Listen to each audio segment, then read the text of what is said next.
Assalamualaikum warahmatullahi wabarakatuh. Sobat-sobat, bertemu lagi dengan YouTube channel Nani Ente Journey.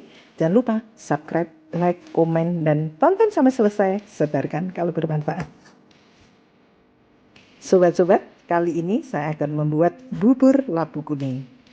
Menurut literatur, manfaat labu kuning untuk menurunkan berat badan, melancarkan pencernaan, menekan risiko terkena kanker, menjaga kesehatan mata, dan memelihara jantung.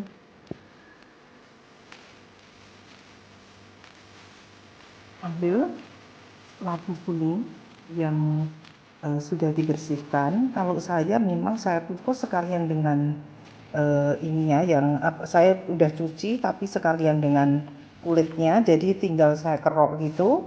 Terus kemudian ini kan matang karena saya kalau mengupas itu kan keras sekali, suka kena tangan gitu. Jadi saya males.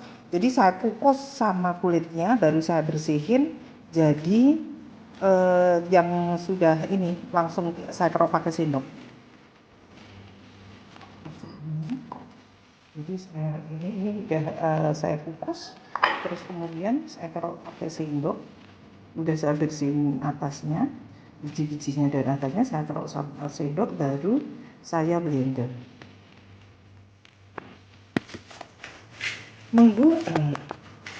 Assalamualaikum warahmatullahi wabarakatuh, sobat-sobat. Ini membuat bubur labu kuning itu panaskan campuran air dan tepung beras.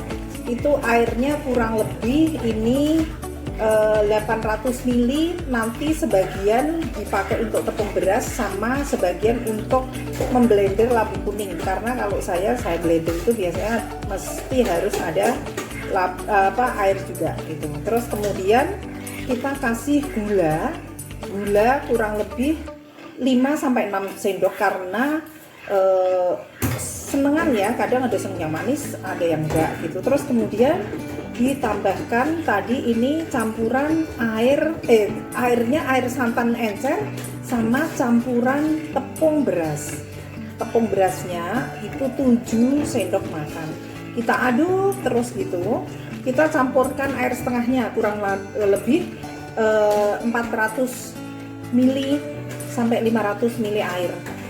Itu kita campurkan, terus kemudian sebagian tadi kita ada yang dicampurkan ke labu.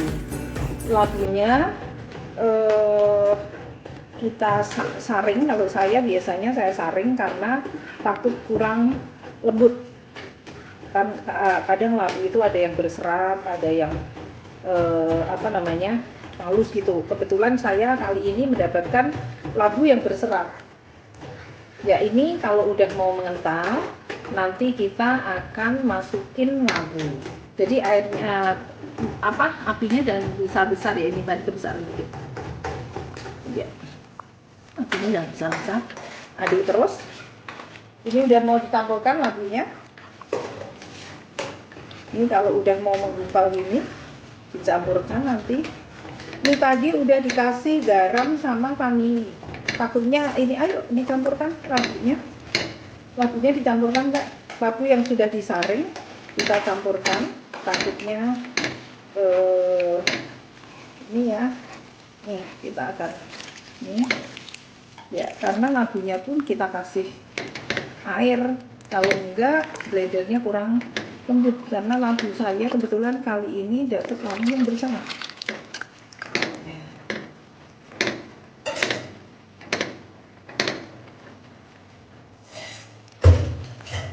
Ya, ini tadi rada ini saya harus ngelembutin ini karena kurang air. Tadi harusnya dijadiin satu, karena labunya kan sudah kita kukus, labu yang sudah kita kukus kita blender.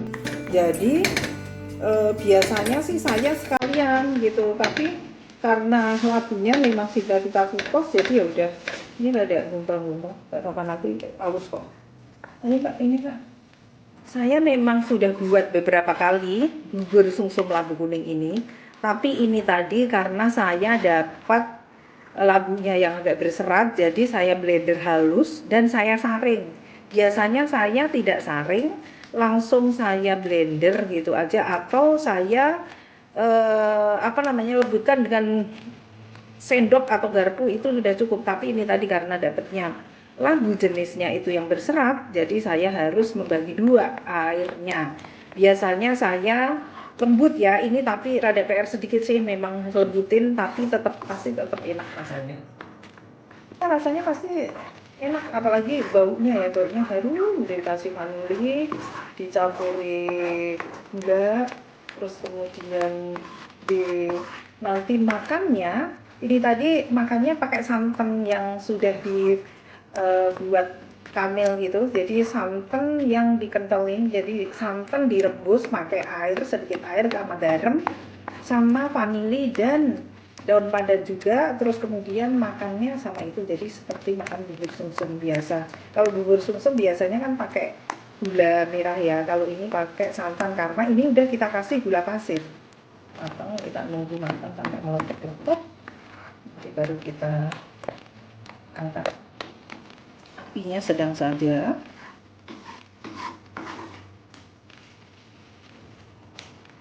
Ini sudah mulai lembut, ini sudah tadi rada PR sedikit tapi ini udah lembut, tapi yang jelas kalau dimakan tetap enak.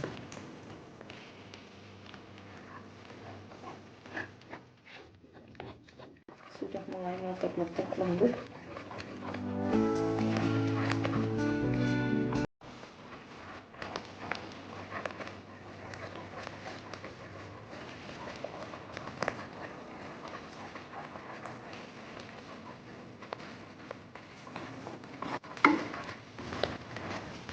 Sudah mau diangkat, baunya harum, bikin menggugah selera. Harum pandan dan harum vanili. Untuk bayi juga bisa ini.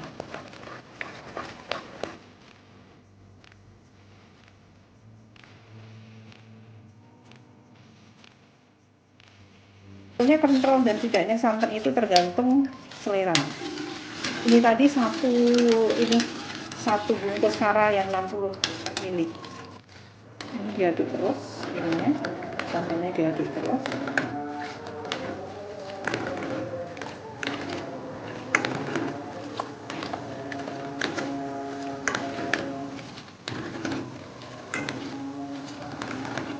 Tampilan bubur labunya, terus kita tambahi topping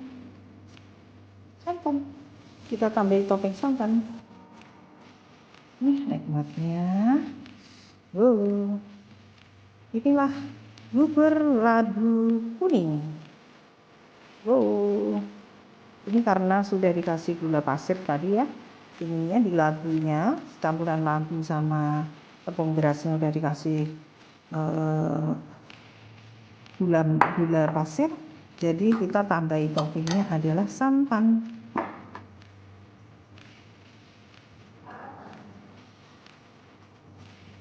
Ya, inilah bubur labu kuning. Itu mesti harus menyesuaikan. Kita kalau misalkan kebetulan seperti saya tadi mendapatkan labu yang berserat, sudah saya blender tapi masih berasa ada serat, jadi ya udah saya saring dan kemudian pakai option lain. Jadi pakai labunya saya tetap kasih air dikit, pokoknya semuanya kurang lebih sama dengan takaran semula, tinggal ditambah kurangkan sedikit-dikit aja, pokoknya menyesuaikan. Saya akan mencoba bubur sumsum labu kuning yang tadi kita buat.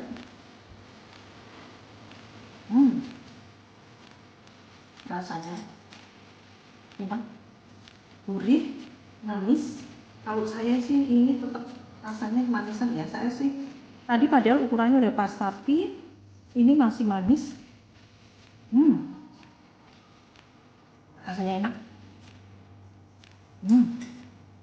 Semakin lama semakin kental. Jadi ini apa lagi ini? Untuk cemilan sore ya, makanan kecil ini untuk cemilan sore atau untuk buka puasa pas banget.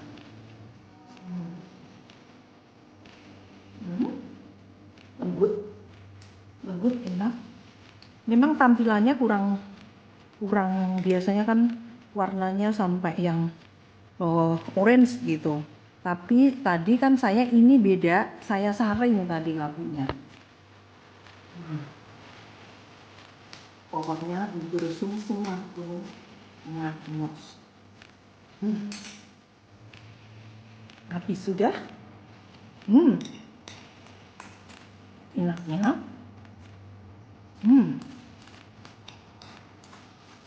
Lambu kuning.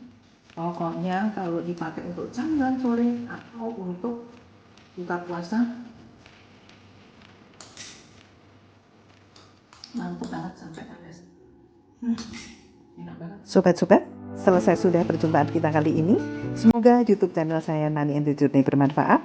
Jangan lupa subscribe, like, komen, dan tonton sampai selesai. Sebarkan kalau bermanfaat. Akhir kata, wassalamualaikum warahmatullahi wabarakatuh.